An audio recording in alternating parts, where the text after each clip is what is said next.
A new business decision seems to have leaving loyal Mavericks fans a little bit upset, and some feel burned as the ticket prices for the next season have increased by as much as 50%. We're going to get into that, as well as we do have an injury update on Dante Exum, as well as how the team is looking to prepare for their game Thursday against the Phoenix Suns.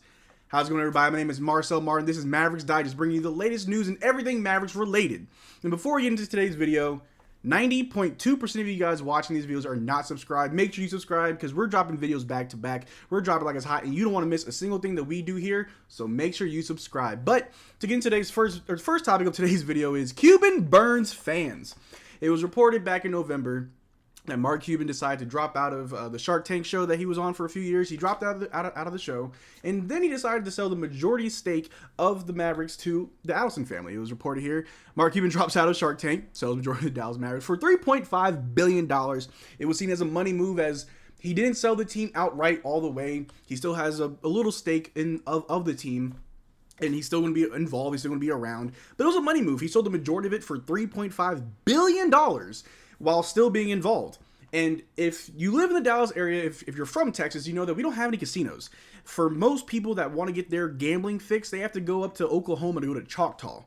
But, just speculating here, the Allison family is known to have a chain of casinos, and if Mark Cuban sold to that family, maybe that means that the first casino may be coming to Dallas, try to keep some of that money in. So really, it was a money move. You sell the majority stake of the team for $3.5 billion in hopes that this partnership with this family chain of casinos, you can bring the first casino into Dallas, get your hand in that pot. It was a money move. And it was like a 4D chess move from Mark Cuban by selling this team to that family.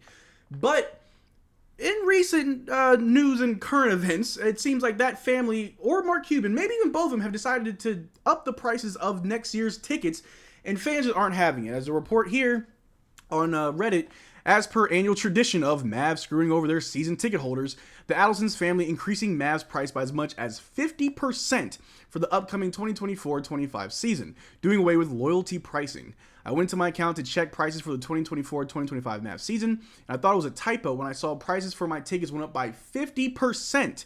I called my rep, and they said the prices for the 24-25 season have gone up. When I asked about the loyalty pricing, they said that was no longer something they did. This means that many loyal fans who have supported the team for years will have to pay the full price or give up their seats. This comes after last year, in which they gave fans a preseason game as part of their regular season ticket allotment and raised ticket prices by 10% to cover the cost of a new TV. Of a new TV and crummy new chairs. Meanwhile, the Phoenix Suns owner launched a partnership that gives their fans access to every locally broadcast game for free.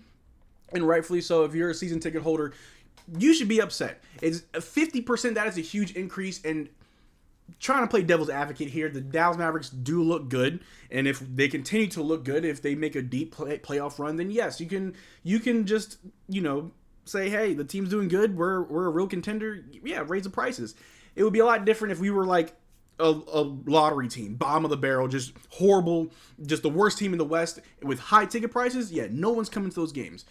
But again, just playing devil advocate, I don't think that raising the price by 50% is fair to your fans, especially the loyal fans who have season tickets. I'm not a season ticket holder. I go to maybe 5 or 6 games a season. I'm very busy throughout the year, but the few times that I have time to go see a Mavericks game, I love to go see. I try to see at least one playoff game every season. But if by next season they're raising the price by 50%, and if you're a season ticket holder, you're pretty much paying full price anyway, there's no real deal. That I feel like that's just not a good look from Mark Cuban, from the Allison family. That's not really how you maintain your loyal fan base going to these games. Like, I'm still going to watch from my house, from my TV. I'll still watch the Mavericks, but it's not really incentivizing to go and watch a game if you got to drive through downtown Dallas, which I hate driving through. I don't live in Dallas. I live on the outside of Dallas, so I have to drive through Dallas, find parking, fight my way to my seat that I feel like I'm paying way too much for. And again, devil's advocate, the team is looking better. We're projected to just continue to look good and win games and be just a great organization worth paying money to come see.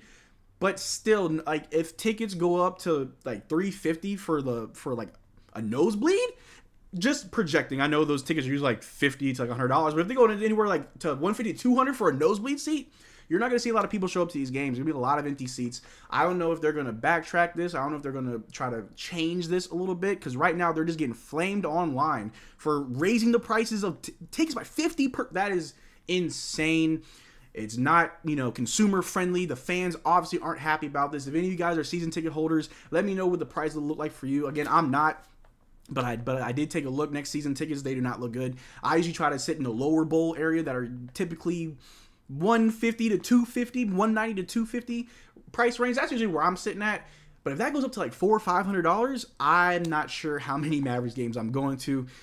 And that's just unfortunate. But in better news, we do have an injury update on our boy Dante Exum, who has been just a huge boost to this team. He's been the catalyst on a lot of reasons why we're winning. He's just that glue guy. He's our third ball handler who plays good defense, who most teams aren't sitting their best defender on, which leaves him wide open to who hits his shots.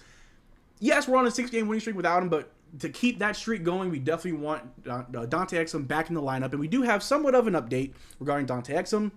As Jason Kidd said the other day, he told reporters Dante Exum did not practice on Tuesday, and Luka Doncic remains on vacation. He said Exum did not practice with his right knee. Luka's on vacation. He'll be back for practice tomorrow. So that's good news. It's good to see that Dante might slowly be coming back. Obviously Luka, he's on vacation. He's doing his thing. He's going to go out into Cabo for a few days, come back Thursday morning, and just drop a triple-double on the Phoenix Suns per usual. Whatever. But it's good to see that there is some progress being made with Dante Exum. As we saw this season, he's played 32 games with us, averaging 9 points, 2 rebounds, and 2 assists, higher than his career averages, shooting 57% from the floor, 47% from 3, which is crazy, shooting 72% from the free throw line. Could definitely improve there. But regardless, Dante Exum has been phenomenal for us. I've seen you guys sound off in the comment section saying we don't need to get anybody off the buyout market. Dante Exum is our guy. He's someone that we're just going to really need come playoff time down the stretch of games to just help keep this team together as, again, our third ball handler. We don't need Spencer Dinwiddie or anybody else. We got Dante Exum. And again, we're winning games. We're looking good. 6-game win streak. We have the best defense in the league. By the numbers, we're doing good.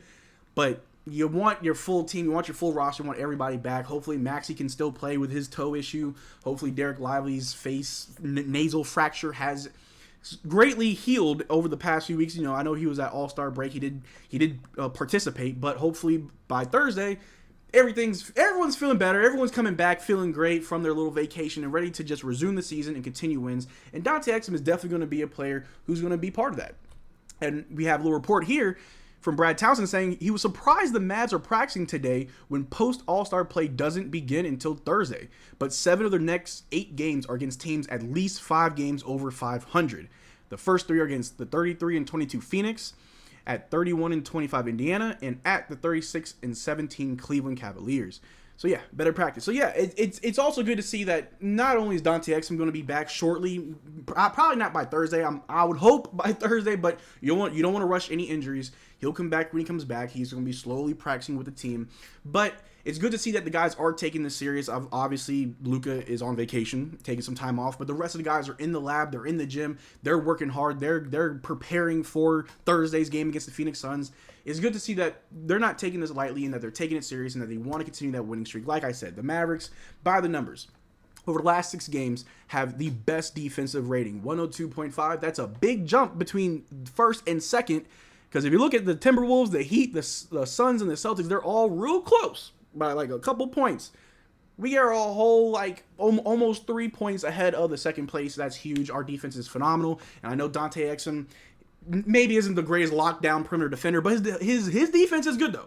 His defense is good. I also like what I've been seeing from Josh Green, but Dante Exum, his defense and what he brings to this team, the extra ball handler, the extra scorer, will be just icing on the cake, and we can really get a good idea of just how far this Dallas Mavericks team can go and just how good this Mavericks team looks. And like I said, the Dallas Mavericks gave Luka Doncic the day off on Tuesday, but he's expected to practice today ahead of Thursday's matchup against the Phoenix Suns.